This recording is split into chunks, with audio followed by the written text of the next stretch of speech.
Hello students, welcome back. और आज जो लेक्चर है that is lecture number 11, right. इस लेक्चर में हम डिस्कस करने वाले हैं अबाउट जीन रेगुलेशन। और ये लेक्चर देखने से पहले आपको बहुत ही इंपॉर्टेंट है कि आप रेगुलेटरी जीन्स, स्ट्रक्चरल जीन्स, इसके अलावा constitutive genes, non constitutive genes, ये सब कॉन्सेप्ट जो है उसको एक बार देख लो, राइट। और प्रीवियस लेक्चर में हमने डिस्कस किया था about the topic human genome project, right. बहुत ही अच्छा टॉपिक है और उसमें आपको ज्यादा से ज्यादा चीजें याद ही रखनी है। एक क्वेश्चन हमेशा आप याद रखो, मान के चलो कि पूछा ही जाता है वेदर इट इज बोर्ड्स और नीड्स। बहुत ही अच्छा टॉपिक है वो, ठीक है। सो अभी आज का जो लेक्चर है it is lecture number 11, right. ये लेक्चर नंबर 11 है और जैसे कि मैंने बताया आज के लेक्चर में हम जीन रेगुलेशन में डिस्कस करने वाले हैं। और थोड़ा मैं एक ओवरव्यू दे दूं तो क्वांटिटेटिव जीन्स क्या होते हैं? ऐसे जीन्स जो कि हमेशा लगातार कंटिन्यूसली एक्सप्रेस होते रहते हैं, अपना प्रोडक्ट बनाते रहते हैं। एंजाइम जैसे कि बनाएंगे, राइट। एग्जांपल है एंजाइम्स। कौन सा enzyme? ATPase.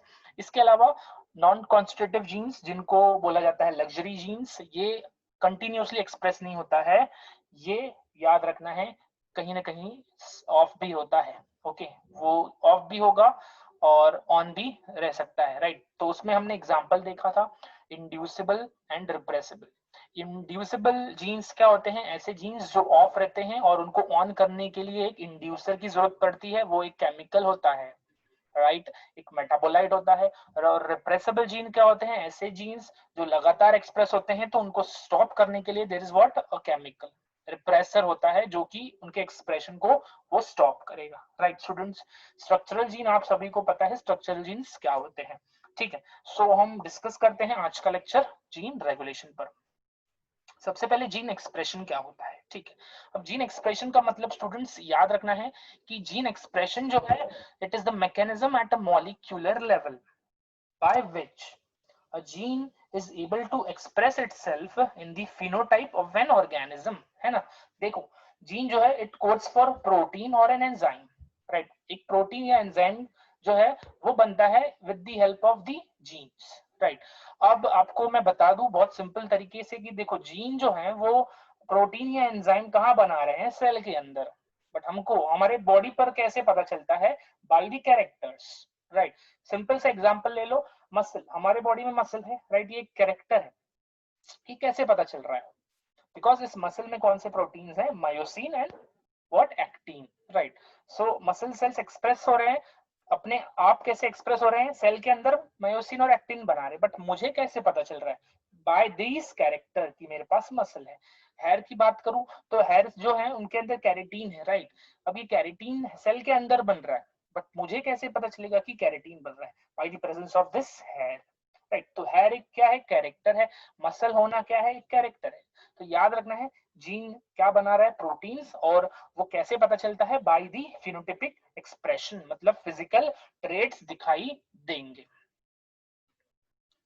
The mechanism of gene expression involves biochemical genetics, right. Chemicals जैसे मैंने बताया एंजाइम्स, प्रोटीन्स, राइट। सो बायोकेमिकल जेनेटिक्स से रिलेटेड है ये। इट कंसिस्ट ऑफ, जीन जो है वो क्या करता है? It consist of synthesis of specific RNA, polypeptide और स्ट्रक्चरल जीन्स, राइट। और जो कि स्ट्रक्चरल प्रोटीन्स बनाएगा और या तो एंजाइम्स, राइट। सो जो जीन है वो एक एमआरएनए बनाएगा, पॉलीपेप्टाइड बनाएगा। फिर पॉलीपेप्टाइड क्या होते हैं? कंबाइन होते हैं आपस में और एक अच्छा सा 3D स्ट्रक्चर दिखाई देता है मुझे एंजाइम का और प्रोटीन्स का, right, which control the structural and function of specific traits. देखो, स्ट्रक्चरल जीन मतलब क्या? जो हमारा क्या देंगे? Phenotype, that is physical appearance. और फंक्शनल जीन्स मतलब हमारे एंजाइम्स जो कि कहाँ इन्वॉल्व रहते हैं? In the metabolic reactions. याद रखना है स्टूडेंट्स, दो टाइप के प्रोटीन्स हैं, structural and functional. Structural protein जो कि हमारे फिनोटाइप को बनाने में हेल्प करते हैं, और फंक्शनल जीन्स, फंक्शनल एंजाइम्स मतलब क्या होगा? फंक्शनल जीन्स जो है वो फंक्शनल एंजाइम्स, फंक्शनल प्रोटीन्स बनाएंगे। फंक्शनल प्रोटीन्स क्या होते हैं? Enzymes, right. एंजाइम्स आप सभी को पता है क्या करते हैं? Metabolic reactions, that is catabolism and anabolism, right students. तो आगे बढ़ते हैं, अब अपने मेन टॉपिक पर आते हैं, जीन रेगुलेशन। अब याद रखना है कि gene regulation in prokaryote, eukaryote दोनों ही काफी अलग होगा। यूकैरियोट में तो काफी ज्यादा कॉम्प्लेक्स होगा, बिकॉज यूकैरियोट जो है वो ज्यादा कॉम्प्लेक्स ऑर्गेनिज्म है as compared to the prokaryotes. So देख लेते हैं क्या है। Regulation of gene expression refers to a very broad term that may occur at various level. Regulation का मतलब क्या होता है, देखो रेगुलेशन मतलब कंट्रोल करना, राइट। तो हम जो जीन रेगुलेशन है, ये जीन को कैसे हेल्प कर, कैसे प्रिवेंट कर सकते हैं रेगुलेट होने से, राइट। जीन रेगुलेशन मतलब जीन को कैसे कंट्रोल कर सकते हैं कि वो एक्सप्रेस ना हो। अब मैं सीधे बात बताऊं तो जीन रेगुलेशन मतलब हम जीन से प्रोटीन ना बने इसके लिए क्या कर सकते हैं। बहुत ही सिंपल तरीका समझने का यही है। जीन रेगुलेशन का मतलब याद रखना है कि जीन से प्रोटीन बनने तक का जो प्रोसेस है उसको हम कैसे कंट्रोल कर सकते हैं, राइट, ताकि जीन से प्रोटीन ना बने। अब आप सभी को पता है कि प्रोटीन्स बनने के लिए दो प्रोसेस होते हैं, ट्रांसक्रिप्शन और ट्रांसलेशन। तो कहीं ना कहीं आपको समझ में आ गया होगा कि हमको अगर प्रोटीन बनने से रोकना है तो उसके लिए दोनों प्रोसेस में से एक प्रोसेस को अवॉइड करना है, मतलब नहीं होने देना है। वो कौन सा प्रोसेस होगा, मेजरली ट्रांसक्रिप्शन। अगर ट्रांसक्रिप्शन नहीं होगा तो भाई ट्रांसलेशन भी नहीं होगा, राइट। तो मैं फिर से बता रहा हूँ, जीन रेगुलेशन मतलब सिंपल तरीके से समझना है, जीन से प्रोटीन नहीं बनने देने की process is gene regulation, right. अब प्रोटीन्स नहीं बनने देने के लिए हमको क्या करना पड़ेगा, या तो ट्रांसक्रिप्शन रोकना पड़ेगा या तो ट्रांसलेशन। ट्रांसक्रिप्शन रोक देंगे तो ट्रांसलेशन भी नहीं होगा, राइट स्टूडेंट्स। चलो मान लो ट्रांसक्रिप्शन हो गया, फिर हमको क्या करना पड़ेगा, ट्रांसलेशन को रोकना पड़ेगा ताकि फिर प्रोटीन का सिंथेसिस या एंजाइम का सिंथेसिस ना हो। In eukaryotics, okay, so second point पहले डिस्कस कर लेते हैं। Considering that gene expression results in the formation of a polypeptide, it can be regulated at several levels. In eukaryotic, the regulation should be exerted at transcription level. जैसे मैंने बताया कि मान लो कि प्राइमरी ट्रांसक्रिप्ट ही नहीं बना, कैसे नहीं बनेगा, देखो अगर दोनों डीएनए की स्ट्रैंड्स पर ड्यूरिंग ट्रांसक्रिप्शन दोनों ही डीएनए स्ट्रैंड्स पर क्या होगा, एमआरएनए बन गया, तो आपको पता है कि जब दो एमआरएनए बन जाएंगे तो दोनों आपस में क्या हो जाएंगे, कॉइल हो जाएंगे। तो इस तरीके से हमने क्या किया, ट्रांसक्रिप्शन को ही रोक दिया। नेक्स्ट है प्रोसेसिंग लेवल, कि मान लो ट्रांसक्रिप्शन हो गया, प्राइमरी ट्रांसक्रिप्ट बन गया, दैट इज एचएनआरएनए को बनाने में हमने मदद की, राइट। अब मान लो उसका प्रोसेसिंग नहीं होने दिया। प्रोसेसिंग मतलब उसमें से जो नॉन एसेंशियल जीन्स हैं उनको नहीं निकाला, राइट, सिर्फ नॉन एसेंशियल जीन्स को नहीं निकाला, तो वहां पर दोनों ही रह गए, एसेंशियल जीन्स भी और नॉन एसेंशियल जीन्स भी।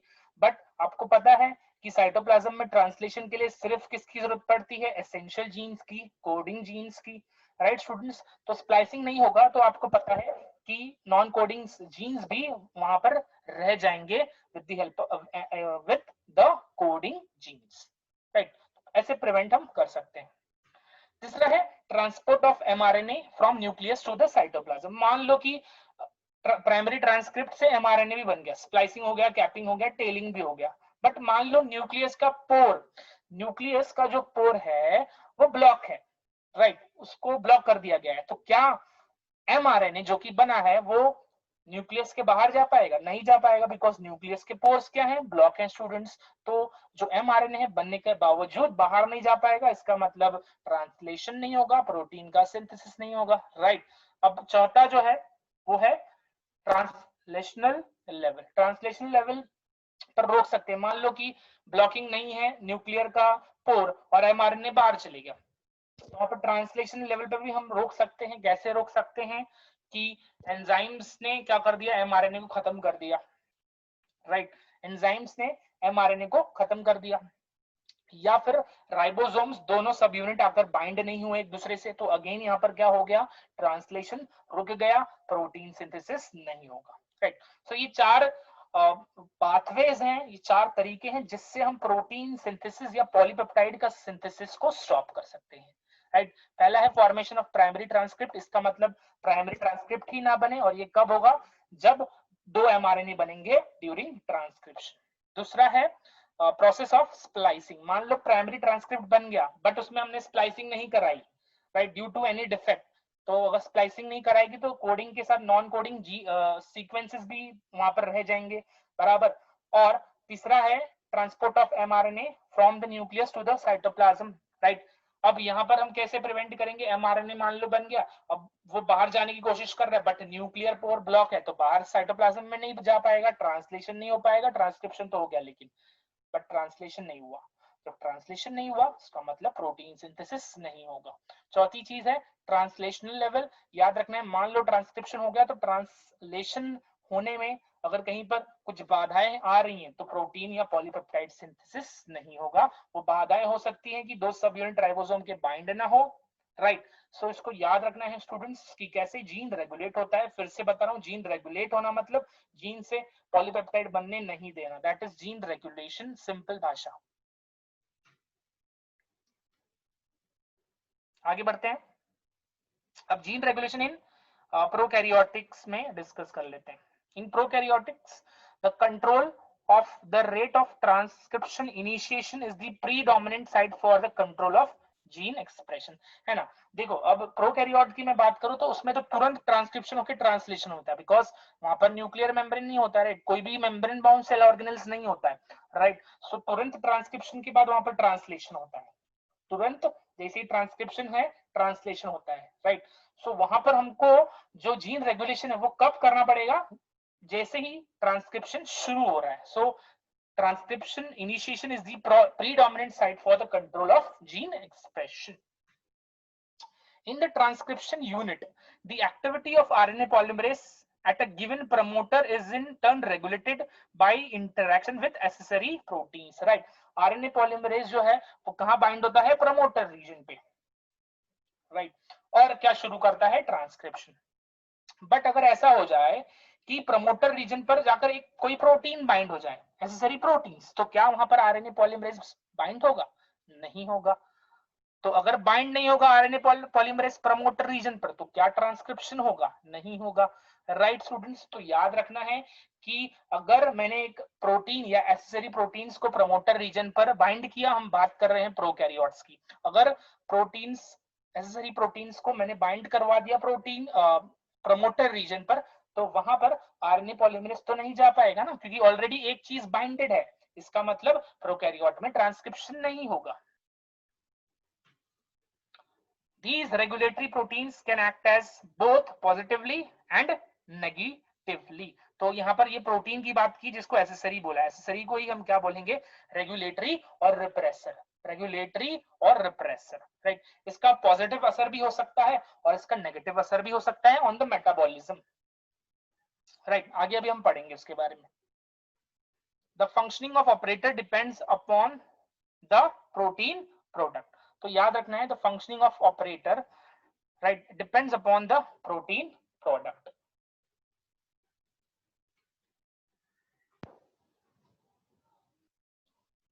Okay, so regulation of gene expression in prokaryotes. अभी हम आज जो हमारा मेन जो कॉन्सेप्ट होगा जिस पर हमको ज्यादा ध्यान देना है वो है regulation of gene expression in prokaryotes, that is E coli.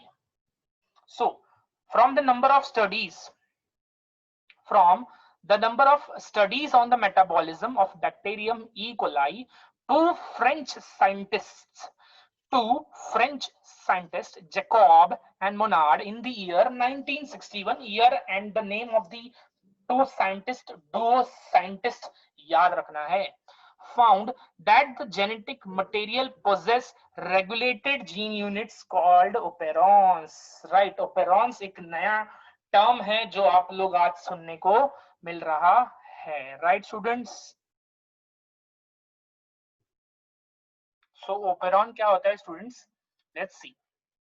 N operon is a part of a genetic material or DNA which act as a single regulated unit, एक single regulated unit having one or more structural gene, an operator gene, promoter gene, a regulator gene, right, and a repressor gene and an inducer जो कि बाहर से आएगा, right. From the outside, वो cell का part नहीं होगा, वो बाहर से आएगा, ठीक है। सो याद रखना है ओपेरॉन क्या होता है, सिंपल तरीके से cluster of genes with related function. Repeat कर रहा हूं मैं, what is operon, cluster of genes with related function. उनका एक ही फंक्शन होगा, मतलब उनका जो काम होगा वो एक ही चीज के लिए होगा, इस्तेमाल जो होगा उनका एक ही चीज के लिए होगा। मान लो मुझे अब ग्लूकोज को मेटाबोलाइज करवाना है, ठीक है, तो उसके लिए जितने भी जीन्स लगेंगे, राइट, बिकॉज वहां पर अलग अलग एंजाइम्स की जरूरत पड़ेगी। आप ग्लाइकोलाइसिस देख लो तो अलग अलग एंजाइम की जरूरत पड़ती है, राइट। सो वो अलग अलग एंजाइम्स अलग अलग जीन्स बनाएंगे, राइट। तो इसको हम क्या बोलेंगे, एक ओपेरॉन। तो याद रखना है, सिंपल भाषा में बोलूं तो operon is a cluster of genes with related functions. उसमें क्या क्या आएगा, एक या एक से ज्यादा structural gene, promoter gene, operator gene, repressor gene and regulator gene, ठीक है।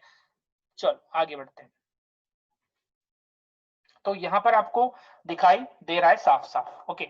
सो यहां पर प्रमोटर दिख रहा है आपको, ऑपरेटर दिख रहा है। एक और चीज students, repressor and regulator one and the same, okay.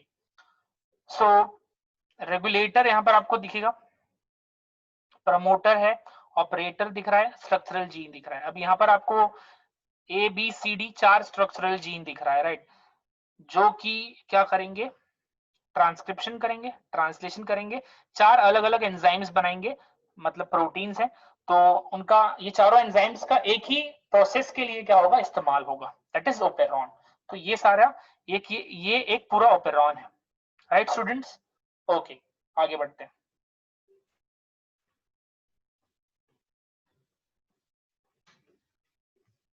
ओपेरॉन्स दो टाइप के होंगे, एक है इंड्यूसिबल, एक है repressible. Inducible genes, repressible genes, right. So inducible का मतलब आप सभी को पता है, वो ऑफ रहता है, वो जीन्स ऑफ रहते हैं। और कब ऑन होंगे, बाय सम इंड्यूसिबल सब्सटेंस, कोई सब्सटेंस आकर उनको क्या कर जाएगा, एक्टिवेट। रिप्रेसिबल मतलब ये जीन्स कंटिन्यूअसली एक्सप्रेस होते हैं और इनको रिप्रेस करने के लिए एक आउटसाइडर आएगा, राइट। इंड्यूसर मतलब वो भी आउटसाइडर ही होगा और जो रिप्रेसेबल है वो भी कहीं ना कहीं आउटसाइडर होगा। Some important examples of operon are lac operon for lactose metabolism, trip operon for tryptophan metabolism, ARA operon for arabinose, right, tryptophan एक अमीनो एसिड है, arabinose OSC से पता चल रहा है कि एक क्या है, ये कार्बोहाइड्रेट है, 5 carbon. His operon for histidine and well operon for valine. तो ये 5 ओपेरॉन है। इसमें से जो फर्स्ट वाला है ये क्या है, इंड्यूसिबल है। जो सेकंड वाला है ये रिप्रेसिबल है। ये तीसरा वाला ये भी क्या है, इंड्यूसिबल, ठीक है। सो 5 ओपेरॉन यहाँ पर हम देख रहे हैं, lac operon, trp operon, ARA operon, his operon and well operon, okay. So इनका मतलब क्या है, राइट। तो ये जो लैक्टोज का ओपेरॉन है, ओपेरॉन मतलब क्या, जहां स्ट्रक्चरल जीन होगा, प्रमोटर होगा, ऑपरेटर होगा, रेगुलेटर होगा, रिप्रेसर होगा, राइट। सो याद रखना है स्टूडेंट्स कि ये सब एक ओपेरॉन बना रहे हैं। लैक ओपेरॉन क्यों बोला, बिकॉज लैक्टोज को ये क्या करेंगे, मेटाबोलाइज करेंगे, राइट। टीआरपी ओपेरॉन मतलब ये ट्रिप्टोफैन ओपेरॉन है जो कि क्या करेगा, ट्रिप्टोफैन के मेटाबॉलिज्म में हेल्प करेगा, ठीक है। मेटाबॉलिज्म में हेल्प नहीं करेगा बट ट्रिप्टोफैन सिंथेसिस को स्टॉप करेगा, ओके। सो आगे बढ़ते हैं। यहां पर आपको दिख रहा है, तो यहां पर inducible operon, right, effect on होगा, राइट। इंड्यूसिबल ओपेरॉन ऑन होगा with the help of lactose की वजह से, राइट। सो यहां पर मेटाबोलाइट ऑफ हो जाएगा with the help of TRP, that is tryptophan, ठीक है। तो याद रखना है, लैक्टोज की वजह से ऑन हो रहा है, ट्रिप्टोफैन की वजह से क्या हो रहा है, ऑफ हो रहा है, ओके। सो इतना आपको क्लियर रखना है। आगे बढ़ते हैं। हम आज जो सिस्टम डिस्कस करेंगे that is inducible operon system, right. इसका एग्जांपल है लैक ओपेरॉन जो कि अभी हमने बताया था। Inducible operon system, right, it is an operon which is switched on in response to the presence of a chemical, right। ये तो अभी मैंने बताया। अब इसके पास क्या क्या पार्ट है? It consist of the following parts. पहला होगा स्ट्रक्चरल जीन। एक ओपेरॉन में स्ट्रक्चरल जीन जरूरी होता है बिकॉज वो स्ट्रक्चरल जीन ही है जो कि क्या बना कर देगा? प्रोडक्ट, पॉलीपेप्टाइड और एंजाइम। दूसरा क्या होता है? Operator gene. तीसरा क्या होता है? Promoter gene. और चौथा क्या होता है? Regulator gene. तो 4 टाइप के जीन्स एक ओपेरॉन में देख रहे हैं। कौन सा ओपेरॉन है ये? इंड्यूसिबल। इंड्यूसिबल मतलब एक केमिकल की वजह से ये ओपेरॉन ऑन हो जाएगा, जनरली ये क्या रहता है? Off. Structural gene, promoter, operator and regulator, हर एक को हम अभी डिस्कस कर रहे हैं। Okay, so lac operon as an inducible operon system. Lac refers to lactose in E coli. जैसे कि मैंने बताया, हम जो भी आज ओपेरॉन या फिर जीन रेगुलेशन की बात करेंगे that will be with respect to prokaryotes. In E coli breakdown of lactose requires 3 enzymes. Lactose को ब्रेक डाउन करने के लिए या उसका मेटाबॉलिज्म करने के लिए 3 एंजाइम की जरूरत पड़ेगी। पहला है बीटा गैलेक्टोसिडेज जिसको बोलेंगे लैक्टेस, बीटा गैलेक्टोसिडेज जिसको बोलेंगे लैक्टेस। और ये क्या करेगा? ये लैक्टोज को किसमें कन्वर्ट करेगा? हाइड्रोलिसिस कर into glucose and galactose. Next है परमिएस। तो और तीसरा है ट्रांस एसिटाइलेस। तो ये 3 एंजाइम्स होते हैं for lactose metabolism, beta galactosidase, permease, trans acetylase. ये एक एंजाइम है।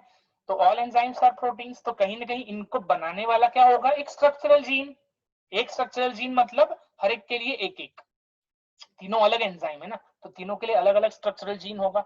तो याद रखना है कि ये तीनों एंजाइम्स है और इनको बनाने के लिए 3 अलग अलग स्ट्रक्चरल जीन्स की यहाँ पर जरूरत होगी।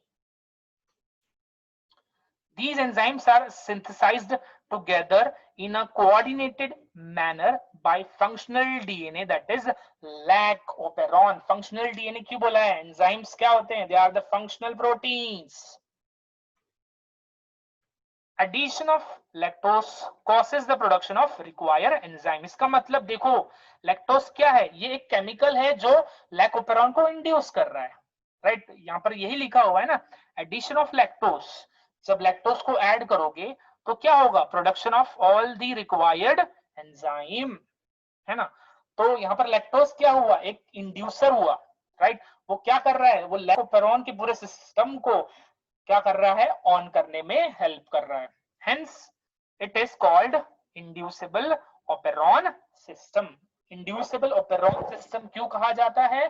Because while adding the lactose, lactose causes the production of the required enzymes. कौन से enzymes required हैं lactose के मेटाबॉलिज्म के लिए? Beta galactosidase, permease, trans acetylase. Okay, आगे बढ़ते। तो यहां पर आपको दिखेगा, यहां पर आपको क्या दिख रहा है? In absence of inducer, inducer कौन है? लैक्टोज। इंड्यूसर कौन है? लैक्टोज। लैक्टोज नहीं होगा तो क्या हो रहा है? देखो यहां पर रिप्रेसर जीन है जो कि क्या कर रहा है? रिप्रेसर एमआरएनए बना रहा है जो कि फाइनली क्या बनेगा? Repressor proteins. ये रिप्रेसर प्रोटीन जाकर कहां बाइंड हो जाएगा? ऑपरेटर पर, है ना? जब ऑपरेटर पर जाकर ये रिप्रेसर प्रोटीन बाइंड हो गया तो क्या आरएनए पॉलीमरेज आकर इधर बाइंड हो पाएगा? नहीं हो पाएगा ना। आरएनए पॉलीमरेज आकर इधर बाइंड नहीं हो पाएगा क्योंकि ऑलरेडी यहाँ पर रिप्रेसर प्रोटीन बाइंड हो चुका है। तो क्या अगर आरएनए पॉलीमरेज बाइंड होगा नहीं तो ट्रांसक्रिप्शन होगा? नहीं होगा, राइट? फिर से बता रहा हूं, देखो यहाँ पर रिप्रेसर प्रोटीन बन रहा है, ये रिप्रेसर प्रोटीन आकर बाइंड हो जाएगा ऑपरेटर पर, राइट? आरएनए पॉलीमरेज यहाँ पर आकर बाइंड हो पाएगा क्या? नहीं, because already repressor protein binded है। तो जब अगर आरएनए पॉलीमरेज आकर ऑपरेटर पे बाइंड ही नहीं हो पाएगा तो क्या ट्रांसक्रिप्शन होगा? नहीं। तो क्या ये तीनों एंजाइम्स बन पाएंगे? नहीं बन पाएंगे।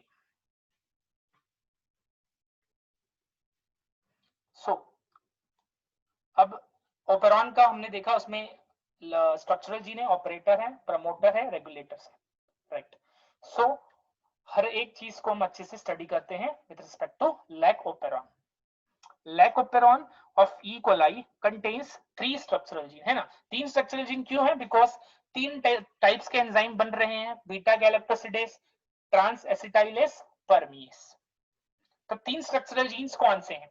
पहला है लैक जेड, पहला क्या है lac Z, lac stands for lactose, Z gene codes for the enzyme beta galactosidase जिसको एक और नाम है lactase which is involved in the hydrolysis of lactose, lactose को हाइड्रोलाइज करके तो क्या बनाएगा ग्लूकोज एंड गैलेक्टोस। दूसरा है lac Y, lac Y again lac Y क्या करने वाला है, Y gene codes for the enzyme permease, एक एंजाइम है परमीएस which will allow the entry of lactose, अब ये क्या करेगा लैक्टोज की एंट्री को परमिट करेगा कि उसको अंदर आने देगा। एक और चीज स्टूडेंट्स याद रखना है कि सेल के अंदर हमेशा कुछ अमाउंट में परमीएस प्रेजेंट होता है, ठीक है, तो लैक्टोज अंदर आसानी से आ जाएगा। लैक ए, अब लैक ए का क्या काम है, लैक ए जो जीन है ये A gene it codes for enzyme trans acetylase, अब ये ट्रांस एसिटाइलेज का फंक्शन क्या होगा, ये क्या करेगा it adds acetyl group to beta galactosidase. देखो स्टूडेंट्स लैक्टोज का मेटाबॉलिज्म है तो यहाँ पर तीन एंजाइम की जरूरत पड़ेगी लैक्टोज के मेटाबॉलिज्म के लिए, बीटा गैलेक्टोसिडेस, परमीएस, ट्रांस एसिटाइलेज। बीटा गैलेक्टोसिडेस जो है उसको कौन सा जीन सिंथेसाइज कर रहा है लैक जेड, और परमीएस को कौन सा जीन सिंथेसाइज कर रहा है लैक वाई, और ट्रांस एसिटाइलेज को कौन सा जीन सिंथेसाइज कर रहा है लैक ए, ठीक है। उसके बाद ये तीनों बनने के बाद क्या होगा लैक्टोज का मेटाबॉलिज्म, और वही चीज वहां दी है कि अगर बीटा गैलेक्टोसिडेस बन गया तो वो क्या करेगा हाइड्रोलिसिस ऑफ लैक्टोज, परमीएस बन गया तो वो क्या करेगा लैक्टोज की एंट्री को अलाउ करेगा। यहाँ पर मैं फिर से एक बार बता दूं तो याद रखना है सेल में कुछ अमाउंट में परमीएस पहले से ही प्रेजेंट होता है, कुछ कुछ बुक में दिया हुआ है कि it allows the entry of beta galactosidase, okay, तो याद रखना है कि अब हमको लिखना है एंट्री ऑफ लैक्टोज, राइट। और अगर ट्रांस एसिटाइलेज बन गया, तीनों तो बनने ही वाले हैं कंटिन्यूअसली, राइट, तो हर एक का फंक्शन भी मैं डिफाइन कर रहा हूं कि ट्रांस एसिटाइलेज बनेगा तो क्या होगा, वो एसिटाइल ग्रुप को कहां ऐड करेगा इनटू लैक्टेस और बीटा गैलेक्टोसिडेस। ओके स्टूडेंट्स, तो ये तीन टाइप के स्ट्रक्चरल जीन्स दिख रहे हैं हमको, तीनों का अलग अलग क्या है फंक्शन, तीनों अलग अलग टाइप के एंजाइम्स बना रहे हैं। और आपको एक और चीज देखने को मिलेगी, तीनों स्ट्रक्चरल जीन बहुत ही पास पास होते हैं इन प्रोकैरियोट्स। नेक्स्ट है operator gene, it is a small gene, ठीक है, it is a small gene which directly control the synthesis of mRNAs over the structural jeans, it is switched off bye the presence of a repressor और regulator molecule. तो याद रखना है students कि ये जो ऑपरेटर है ये बाजू में होता है, किसके बाजू में स्ट्रक्चरल जीन के, राइट, और ये ऑफ हो जाएगा अगर इधर कौन आकर बाइंड हो जाए रिप्रेसर प्रोटीन और रेगुलेटर प्रोटीन। तो यहाँ पर देखो सेम वही चीज दी हुई है, ये ऑपरेटर है, राइट, तो यहाँ पर दिख रहा है आपको कि repressor binds to the operator region and prevent RNA polymerase from transcribing the operon. तो ऑपरेटर रीजन जो है, ऑपरेटर जीन का बहुत इंपॉर्टेंस है स्टूडेंट्स, अगर ऑपरेटर जीन पर रिप्रेसर प्रोटीन है तो आरएनए पॉलीमरेज बाइंड नहीं होगा, ट्रांसक्रिप्शन नहीं होगा, राइट। और एक एमसीक्यू आता है, याद रखना है हमेशा कि रिप्रेसर या regulator proteins binds to dash, तो याद रखना है operator, repressor protein always binds to the operator. तो याद रखना है अगर ऑपरेटर पर रिप्रेसर प्रोटीन बाइंड हो गया तो ट्रांसक्रिप्शन नहीं होगा, ठीक है। और ये कब होता है ये भी याद रखना है स्विच ऑफ केस में। प्रमोटर जीन, ठीक है, it act as an initiation signal, सभी को पता है ऑलरेडी हमने ट्रांसक्रिप्शन में ये पढ़ा हुआ है, राइट। तो प्रमोटर जो है वो ऑपरेटर के बाजू में होता है to the upstream, so it act as an initiation signal which functions as a recognition center for RNA polymerase provided the operator gene is switched on। अगर ऑपरेटर पर रिप्रेसर प्रोटीन नहीं बाइंड है, मतलब ऑपरेटर ऑन है, तब क्या होगा RNA polymerase आकर प्रमोटर पर बाइंड हो जाएगा, क्योंकि पहले क्या है, पहले ऑपरेटर है, राइट। सो इसको याद रखना है, पहले ऑपरेटर है फिर प्रमोटर, राइट। सो याद रखना है स्ट्रक्चरल जीन ऑपरेटर प्रमोटर, ठीक है। अगर ऑपरेटर पर बाइंड हुआ तो क्या होगा आरएनए पॉलीमरेज जो है वो आगे ट्रांसक्रिप्शन कर ही नहीं पाएगा, बट अगर ऑपरेटर पर रिप्रेसर प्रोटीन बाइंड नहीं हुआ है तो वहां पर क्या होगा आरएनए पॉलीमरेज प्रमोटर पर बाइंड होगा और प्रमोटर के आगे क्या हो जाएगा ट्रांसक्रिप्शन, राइट। सो देखो यहाँ पर आपको प्रमोटर दिख रहा है, ये ऑपरेटर है, ये तीनों स्ट्रक्चरल जीन दिख रहे हैं साफ साफ, राइट। तो स्ट्रक्चरल जीन, फिर मैंने बताया ऑपरेटर है, फिर क्या है, प्रमोटर है, फिर है रिप्रेसर या रेगुलेटरी जीन्स, जो कि क्या बनाता है, रिप्रेसर प्रोटीन। आई का मतलब याद रखना है स्टूडेंट्स, आई मतलब होता है इनहिबिटरी। आगे भी अभी हम देखते हैं इसको। तीन चीजें देख ली, चौथी चीज है रेगुलेटरी जीन्स, राइट, जिसको आई जीन बोला जाता है। आई मतलब मैंने बताया है, आई मतलब होता है इंड्यूसर नहीं इनहिबिटरी, इनहिबिटरी होता है, इंड्यूसर नहीं इनहिबिटरी।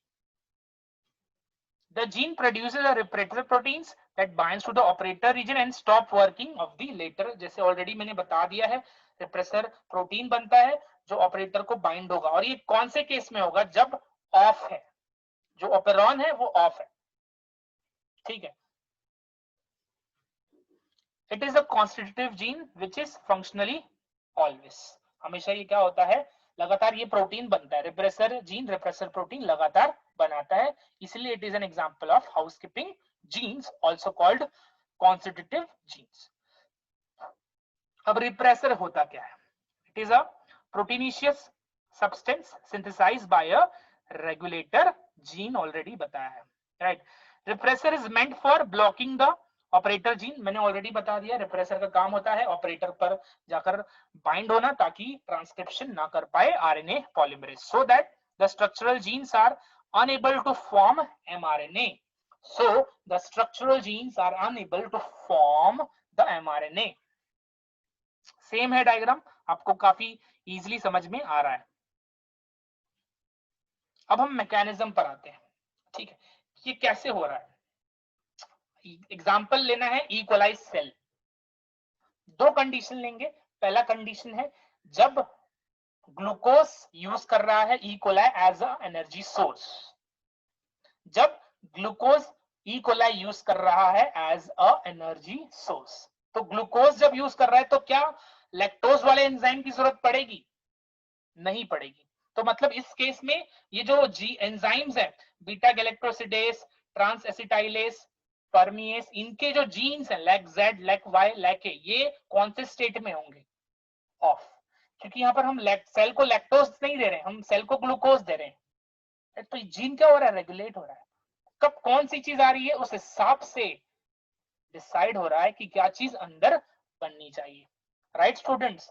तो उसको समझो कि इस केस में जहां ग्लूकोज यूज हो रहा है बाय ई कोलाई, इस केस में लैक ऑपेरॉन ऑफ है। ऑफ कैसे है, let's see. when the cell is using its normal energy source, that is glucose, the I gene, I याद रखना है repressor gene है, inhibitory gene है, right, it transcribes the repressor mRNA, after translation of which the repressor protein is produced. repressor proteins binds to the operator, बहुत ही important ये line है, repressor proteins binds to the operator region of the operon and prevents RNA polymerase from transcribing the operon, है ना students. देखो अब diagram, right, as a result beta galactosidase, permease, trans acetylase are not produced, है ना। देखो ये क्या case है, इंड्यूसर नहीं है, in absence of inducer. Inducer कौन है, लैक्टोज के लिए, लैक ऑपेरॉन के लिए इंड्यूसर कौन है, लैक्टोज। क्या यहाँ लैक्टोज है, नहीं है, क्या है, ग्लूकोज, राइट। इस तरीके से इसको समझो। या दूसरा तरीका मैंने बताया कि लैक्टोज नहीं है तो लैक्टोज वाले एंजाइम्स की जरूरत पड़ेगी क्या, नहीं पड़ेगी, राइट, क्योंकि लैक्टोज थोड़ी ना इकोलाई ले रहा है, वो तो ग्लूकोज ले रहा है, तो ये एंजाइम बनने की कोई जरूरत भी नहीं है, राइट। सो ये ऑफ है, राइट। तो ये दो तरीके से समझ सकते हो। पहला तरीका है कि यहाँ पर इंड्यूसर नहीं है, लैक्टोज नहीं है, ग्लूकोज है, इस वजह से यहाँ पर क्या हो रहा है, दो ऑफ है, ठीक है। दूसरा चीज समझ सकते हो कि लैक्टोज नहीं ले रहा है इकोलाई, ग्लूकोज ले रहा है, राइट। ग्लूकोज ले रहा है, इसका मतलब लैक्टोज को मेटाबोलाइज करने वाले एंजाइम की जरूरत है क्या, नहीं है जरूरत, तो उसको बनने की कोई जरूरत नहीं है। इस वजह से ये जो lac Z lac Y and lac A वाले जीन है ये आराम कर रहे हैं, ये जो स्ट्रक्चरल जीन है ये ऑफ है, राइट। सो यहाँ पर ग्लूकोज है तो जाहिर सी बात है ग्लूकोज से रिलेटेड एंजाइम्स बनेंगे, लैक्टोज से रिलेटेड एंजाइम्स तो नहीं बनेंगे, और लैक्टोज से रिलेटेड एंजाइम कौन से हैं, बीटा गैलेक्टोसिडेस, ट्रांस एसिटाइलेस, परमिएस, नहीं बनेंगे, ऑफ। ओके, तो अब एक और केस देखते हैं, इन एब्सेंस ऑफ ग्लूकोज। अब ग्लूकोज नहीं है, lactose is available for E. coli. If lactose is available as an energy source for the bacteria, then the following events occur in the cell. The lactose enter the cell as a result of the activity of permease. फिर से बता रहा हूं, a very small quantity of permease is always present in the bacterium. ठीक है, तो वो अंदर तो चले जाएगा, भले ही वो परमीज बाद में बने, क्योंकि ऑलरेडी परमीज थोड़ा सा प्रेजेंट है. And it act as inducer and interacts with the repressor to inactivate it. देखो रिप्रेसर प्रोटीन तो लगातार बन रहा है, बट इस बार कौन आ गया है उसका दुश्मन, लैक्टोस. लैक्टोस जाकर बाइंड हो गया किसको, रिप्रेसर प्रोटीन को. अब रिप्रेसर प्रोटीन को बाइंड हो गया. अब रिप्रेसर प्रोटीन क्या है, ऑपरेटर पर जाकर बाइंड नहीं हो पाएगा ना, क्योंकि ऑलरेडी वो लैक्टोस के साथ बाइंड हो चुका है. Lactose is an inducer. Inducer क्या होता है देख लेते हैं. Right, it is a substrate, it is a substrate, it is a hormone or some other metabolite which after coming in contact with the repressor protein changes the later into non DNA binding. repressor protein पहले bind हो रहा था, अब bind नहीं होगा. कहां पर, gene पर, कहां पर, DNA पर. states so as to free the operator. अब operator free है, अब क्या होगा, अब इंड्यूसर ने क्या किया है, रिप्रेसर प्रोटीन को बाइंड कर लिया है. अब ऑपरेटर पर जाकर और रिप्रेसर प्रोटीन बाइंड नहीं होगा, ऑपरेटर फ्री है. आरएनए पॉलीमरेज आएगा, प्रमोटर आगे बढ़ेगा, क्या करेगा, ट्रांसक्रिप्शन. क्या बनाएगा, एमआरएनए, लैक एमआरएनए बनेगा. लैक एमआरएनए से क्या बनेंगे, beta galactosidase, trans acetylase, permease. Inducer ने अपना काम कर दिया, उसने क्या किया, रिप्रेसर प्रोटीन को रोक दिया. The inducer of lactoperon in E. coli is lactose, which is actually a allolactose. Okay, precursor of lactose. Allolactose कहीं कहीं लिखा होगा, कहीं कहीं lactose भी लिखा होगा. Okay, so अब आगे देखो क्या दिया है. As the repressor is inactivated ना, repressor को inactivate कर दिया है किसने, किसने किया है, lactose inducer. The RNA polymerase can bind itself to the operator and transcribe the operon on to produce lac mRNA. जैसे मैंने बताया, which enables the formation of all the three required enzymes needed for lactose metabolism. Right, students? Regulation of lac operon by repressor is referred to as negative regulation. ठीक है, ये repressor के term में बोला हुआ है, इतना इंपॉर्टेंट ये पॉइंट नहीं है. तो inducible operon system generally occur in catabolic pathway. बहुत इंपॉर्टेंट लाइन है स्टूडेंट्स, याद रखना है कि इंड्यूसेबल ऑपरॉन का जो सिस्टम है वो कब जनरली काम करता है, इन कैटाबॉलिक पाथवे. राइट, एनाबॉलिक में कौन सा होगा, repressible operon. Inducible operon generally किसके लिए काम करता है, कैटाबॉलिक पाथवे, और एनाबॉलिक के लिए रिप्रेसेबल ऑपरॉन. अब यहां पर देखो क्या हो रहा है, देखो ये इंड्यूसर है. राइट, ये आकर बाइंड हो गया किसको, रिप्रेसर प्रोटीन को. रिप्रेसर प्रोटीन इनएक्टिवेट हो गया, जो ऑरेंज कलर में दिख रहा है. अब आगे क्या होगा, आरएनए पॉलीमरेज आएगा, प्रमोटर पर बाइंड करेगा और अपना काम क्या करेगा, शुरू करेगा. इससे क्या बनेगा, लैक एमआरएनए. राइट, अब लैक एमआरएनए से क्या बन जाएगा, beta galactosidase, permease and of course trans acetylase. Right, so यहां पर देखो एक सिंपल सा कॉन्सेप्ट दिया हुआ है, आप लोग इसको समझो. Repressor protein plus operator switched off. Right, repressor protein bind होगा ऑपरेटर पर तो ऑफ होगा, और जब इंड्यूसर आकर रिप्रेसर पर बाइंड हो जाएगा तो क्या हो जाएगा, ऑन हो जाएगा. कौन ऑन होगा भाई, ओपेरॉन. राइट, तो ये है प्रोकैरियोट में ओपेरॉन कैसे काम कर रहा है, जीन रेगुलेशन कैसे हो रहा है. ठीक है, सो एक और मैं यूकैरियोट से अब प्रोकैरियोट को एक बार कंपेयर कर बता दे रहा हूं, ध्यान से सुनो स्टूडेंट्स. तो प्रोकैरियोट में हम देख रहे थे कि जो स्ट्रक्चरल जीन्स हैं, lac Z, lac Y, lac A, काफी क्लोज हैं. राइट, बट इन यूकैरियोट याद रखना है ये काफी दूर होंगे. They might be on the same chromosome और they might be on the different chromosome. तो ये चीज याद रखना है, दोनों में डिफरेंस क्या है. प्रमोटर सॉरी जो प्रोकैरियोट है उनमें जो स्ट्रक्चरल जीन्स हैं, जो डिफरेंट स्ट्रक्चरल जीन है, मैं प्रिसाइजली बात करूं तो जो डिफरेंट स्ट्रक्चरल जीन्स थे, लैक जेड एक अलग, लैक वाई एक अलग, लैक ए एक अलग. तो ये तीन अलग अलग स्ट्रक्चरल जीन्स थे जो कि नजदीक थे, आपस में बहुत ही नजदीक थे. Right, but in case of eukaryote ये काफी दूर दूर होंगे. ठीक है, इसको याद रखना है, दे might be on the different और on the same chromosome.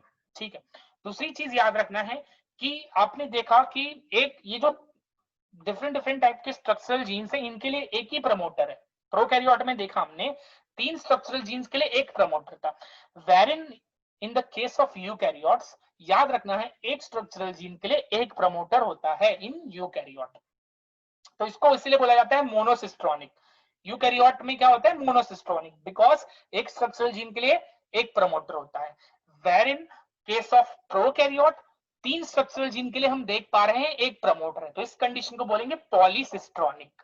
Right, ये एक रीजन है, मैं बता दूं ये एक रीजन है जिस वजह से मोनोसिस्ट्रॉनिक और पॉलीसिस्ट्रॉनिक कहा जाता है। मोनोसिस्ट्रॉनिक पॉलीसिस्ट्रॉनिक कहा जाता है। मोनोसिस्ट्रॉनिक यूकैरियोट में जहां पर एक स्ट्रक्चरल जीन के लिए एक प्रमोटर होता है, और polycistronic in case of prokaryote जहां पर 3 स्ट्रक्चरल जीन, 4 स्ट्रक्चरल जीन, जो स्ट्रक्चरल जीन्स के लिए क्या होते हैं, एक ही प्रमोटर। तो डिफरेंस याद रखना है दोनों के बीच में, प्रोकैरियोट और यूकैरियोट। इसके अलावा आपको पता है प्रोकैरियोट में कॉम्प्लेक्सिटी नहीं होगा इतना मेटाबॉलिज्म ओपेरॉन सिस्टम का, बट प्रोकैरियोट के अलावा जो यूकैरियोट है उनमें ओपेरॉन सिस्टम में काफी ज्यादा क्या होगा, कॉम्प्लेक्सिटी, और आपको यूकैरियोट इतना ज्यादा पढ़ना भी नहीं। ओके, सो उम्मीद कर रहा हूं आपको पूरा जो आज का कॉन्सेप्ट था ओपेरॉन का वो काफी अच्छे से आपको क्लियर हो चुका है। Thank you so much.